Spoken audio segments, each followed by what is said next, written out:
All right, ladies and gentlemen, I want to talk to you today about goals, but I want to talk to you in a way that maybe you haven't thought of before, or kind of I want to talk about the byproduct of creating a goal.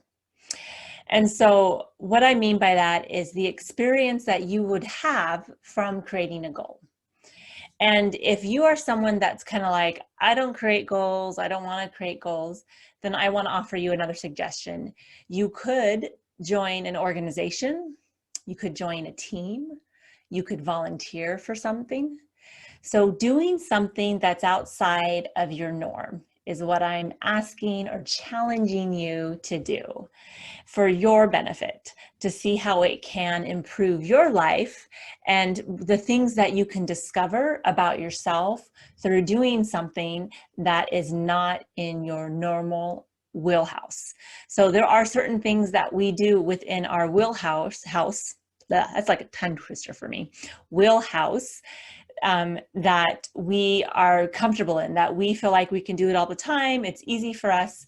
And there's routines that we do based on the things that are something that's routine for us. And when we choose to set a goal and do something different or improve something within our lives, which is usually why you're setting a goal, you're wanting to accomplish something, um, you go through challenges and obstacles that are going to come your way that are going to help you become better and be more aware of the things that you are good at and the things that you're not as good at, and challenge you in a sense to help you, what I like to call about building resilience, right? Because we want to build resilience in our life. And we want to have like a firm foundation and understand that we can do challenging things even when it's not as easy for us. So why I'm suggesting about doing a goal, setting a goal, is because that will give you those obstacles that will help you to be stronger and overcome those things that'll come your way from setting that goal.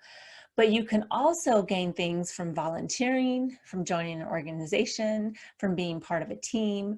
Those types of things also, you will gain more insight about yourself and become more consciously aware of just how you show up in the world and what kind of reactions you have. And maybe even putting yourself in a situation that isn't, like I said, it's not in your wheelhouse, so you're not real comfortable in there, so it's a little uncomfortable, but you feel, you feel safe where you're at, but you're kind of a little uncomfortable, so it helps you to grow, so you know that you can grow from this experience. And so when you start to do that, the reasons why I am suggesting this for the byproduct of doing a goal is not to just accomplish the goal, but when you do that, you build, like I said, resilience, which will help you because in life, certain things are going to come at us, right? There's going to be differences in relationships, marriage, children, those types of things, work environment. You're also going to experience death, job changes, changing different maybe countries or different states. So these things are stuff that's going to come your way that maybe you might not necessarily expect them to come, and they do come. And when you have circumstances that come your way, when you start to build more resilience, you can bounce back better, and you start to then believe that you have the capability that things are good, that good things will come from this, that this is not all bad, that we can find some good stuff that's going to help us grow or make us better or improve you, however that is. One of the great little Bible stories that I love is when we talk about the wise man, and the wise man that built his house upon the rock, so this firm foundation, and then the one that builds his house upon sand. And then what happens? The wind comes in and the rain comes down, and the one on the sand washes out.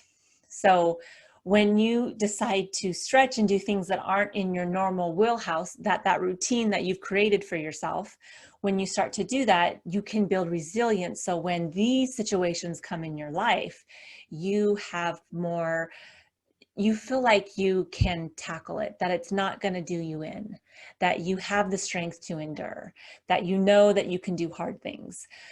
And when you start to feel that way, then you can show up in the world as a source of light for those also that are struggling during that time.